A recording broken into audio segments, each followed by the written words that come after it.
This is a guest essay by Vanessa Berg, who writes about Judaism and Israel.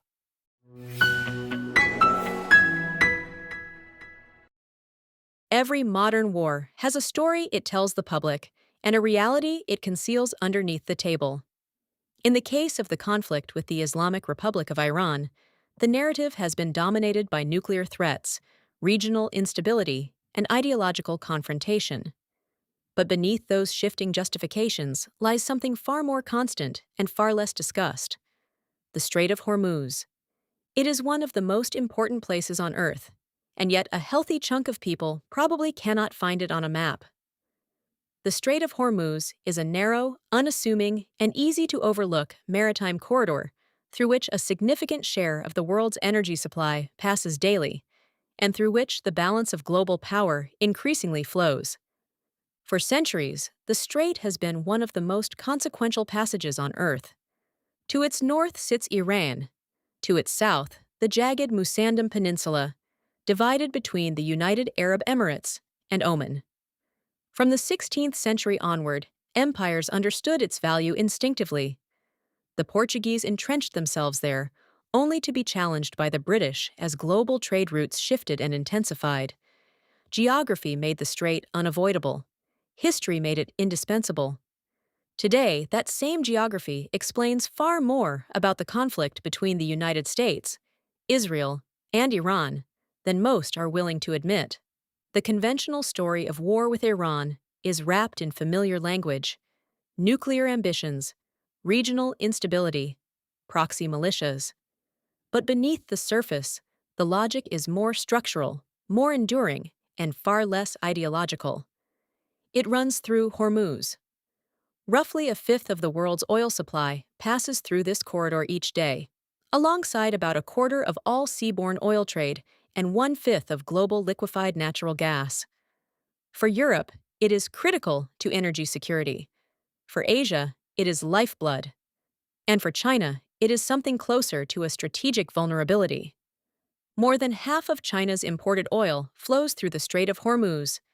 That translates to roughly 40% of its total crude consumption, fuel that powers its industries, its cities, and its global ambitions. As the world's largest oil importer, China draws over 55% of its imports from the Middle East, binding its economic stability to a maritime chokepoint it does not control. In a world increasingly defined by great power competition, that reality is not incidental, it is central. Seen through this lens, the American calculus becomes clearer. The confrontation with Iran was never solely about Tehran. It was about leverage. Control, or even credible influence, over Hormuz offers something rare in geopolitics: the ability to exert pressure not just on an adversary, but on a rival superpower whose rise depends on uninterrupted energy flows. The battlefield may be the Middle East, but the audience is global, especially Beijing. That is why, even as conflict escalated, Washington made moves that seemed contradictory on the surface. Just a few days ago, the U.S. Treasury Department relaxed sanctions on certain Iranian oil exports, easing pressure that had long been a cornerstone of American policy. The decision was framed as an attempt to stabilize surging gas prices, but it also revealed something deeper. The United States was calibrating pressure, not simply maximizing it. Total economic strangulation of Iran risked destabilizing oil markets in ways that would reverberate globally, including in ways that could undermine broader strategic goals. Meanwhile, behind the scenes, the focus remains fixed on the waterway itself. More than 20 countries have been coordinating efforts to ensure the strait stays navigable. American officials signaled to their Israeli counterparts that military operations would be extended, not merely to degrade Iranian capabilities, but to create the conditions necessary for a U.S.-led effort to reopen and secure the passage. That operation, by some estimates, would take weeks.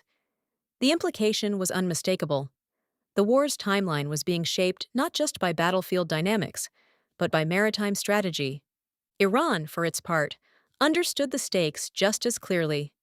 Reports indicated that the response from the Islamic Revolutionary Guard Corps, the regime's most powerful military force, included demands for a quote-unquote new regime in the strait. The proposal was striking in its ambition. Iran would effectively transform Hormuz into a toll gate, charging every vessel that passed through, much like Egypt does with the Suez Canal. Such a move would not merely generate revenue, it would formalize Iranian dominance over one of the world's most critical energy arteries. The reaction from the region has been swift and resolute.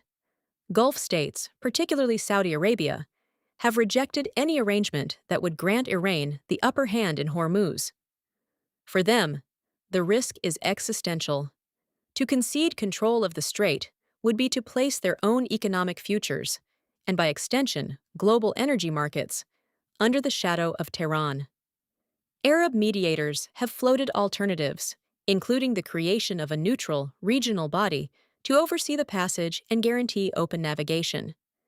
At the same time, the legal status of the Strait of Hormuz adds a deeper layer of complexity, one that has evolved over decades and remains unresolved. In 1959, Iran expanded its territorial sea to 12 nautical miles, 22 kilometers, and declared that it would permit only innocent passage through these waters. 13 years later, Oman followed suit. By 1972, the result was striking. The entire strait fell within the overlapping territorial waters of Iran and Oman, effectively rendering it closed in a legal sense.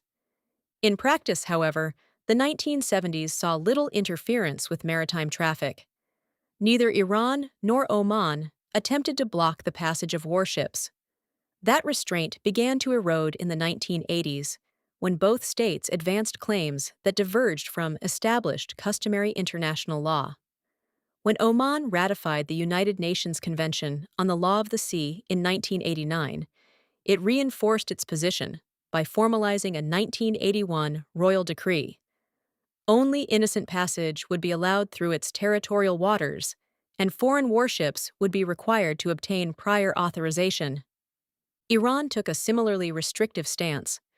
Upon signing the convention in 1982, it declared that only states party to the agreement would be entitled to its rights, including the right of transit passage through international straits.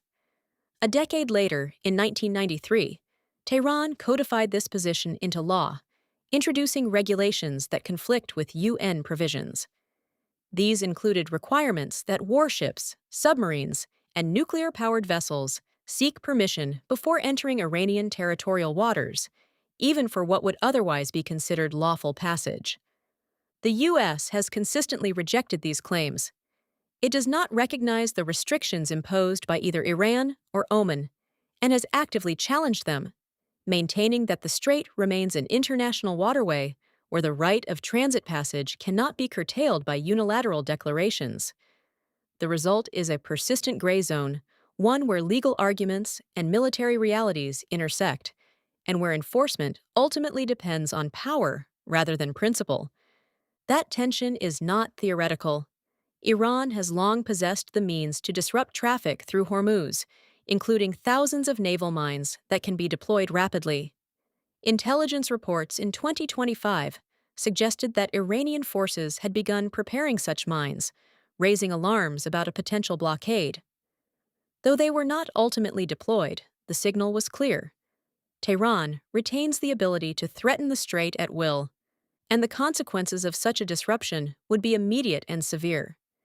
Even the suggestion of a blockade has historically sent oil prices surging. On Monday, Goldman Sachs sharply raised its oil price forecasts, expecting Brent crude oil to average $110 per barrel in March and April, up from a previous forecast of $98, or a 62% jump from the 2025 annual average, presuming that Hormuz flows remain at 5% of normal flows. Should Hormuz flows remain at 5% for 10 weeks, daily prices will likely exceed their 2008 record level, which hit about $147 per barrel in July 2008, before collapsing to around $40 within months as the global financial crisis crushed demand. Fatih Birol, the executive director of the International Energy Agency, warned that the situation in the Middle East is very severe and far worse than the two oil shocks in the 1970s, as well as the impact of the Russia-Ukraine war on gas, combined. 2 weeks ago, the agency agreed to release 400 million barrels of emergency oil, the largest in its history, to stabilize global markets, with the U.S. contributing a significant portion, approximately 172 million barrels, from its strategic petroleum reserve. In other words, the vulnerability is systemic. As one assessment put it bluntly, major exporters like Saudi Arabia, Kuwait, Iraq, and Iran itself are wholly locked into one tiny passage. Hormuz is not just a route, it is a bottleneck that affects everything from oil and gas to petrochemicals, fertilizers, sulfur, and helium. Ironically, that reality also constrains Iran. Its own economy depends heavily on the uninterrupted flow of oil exports, much of which is shipped through the very waters it threatens to close.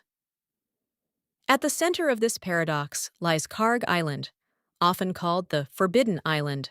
Located hundreds of kilometers from Hormuz, but inextricably linked to it, Karg handles up to 90% of Iran's oil exports and can store tens of millions of barrels. It is both a strategic asset and a strategic liability. Any disruption to the strait jeopardizes the lifeline that Karg represents, especially Iran's critical energy trade with China, its primary customer. Efforts to bypass Hormuz have existed for years, but they remain limited. The United Arab Emirates has invested heavily in alternative infrastructure, including a pipeline that allows oil to be transported directly to the Gulf of Oman, avoiding the strait altogether. Storage facilities in the United Arab Emirates have expanded accordingly, turning it into a growing hub for global energy trade. Yet these alternatives, while significant, cannot fully replace the capacity of Hormuz. The choke point endures.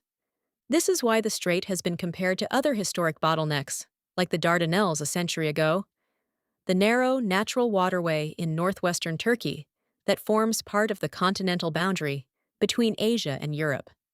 The history of the Dardanelles offers a clear framework for understanding the modern significance of the Strait of Hormuz. For centuries, the Dardanelles functioned as a strategic gateway between the Mediterranean and the Black Sea, granting the Ottoman Empire immense leverage over trade and military access. But that leverage was never absolute. It depended on the ability to maintain stable and credible control, and when that control was challenged, as it was during the Gallipoli campaign, it triggered major international intervention. The lesson is straightforward. Choke points create outsized influence, but only when that influence can be sustained. The ability to disrupt is not the same as the ability to control. Over time, the world moved to reduce the risks associated with such concentrated power. The 1936 Montreux Convention formalized a system of rules governing passage through the Turkish Straits, balancing national sovereignty with global necessity. This shift reflected a broader reality. The more critical a choke point becomes to the global system, the less willing other powers are to leave it under unilateral control. At the same time, states began investing in alternatives, new trade routes, infrastructure, and technologies to reduce dependence on a single vulnerable corridor. The Dardanelles did not lose importance overnight, but its dominance gradually eroded as the world adapted around it. The same dynamics are now visible in Hormuz. Iran's ability to threaten the strait gives it leverage, but any attempt to fully control or close it would almost certainly provoke a coordinated international response. As with the Dardanelles before it, this gray zone increases the likelihood of conflict while simultaneously pushing global actors to search for ways around the vulnerability, whether through pipelines, alternative routes, or shifts in energy sourcing. The Dardanelles evolved from a central artery of global trade into a more regulated and regionally bounded passage. The Strait of Hormuz may follow a similar trajectory. For now, it remains the defining choke point of an energy-dependent world, but history suggests that the very leverage it provides will ultimately drive efforts to constrain, regulate, or bypass it altogether.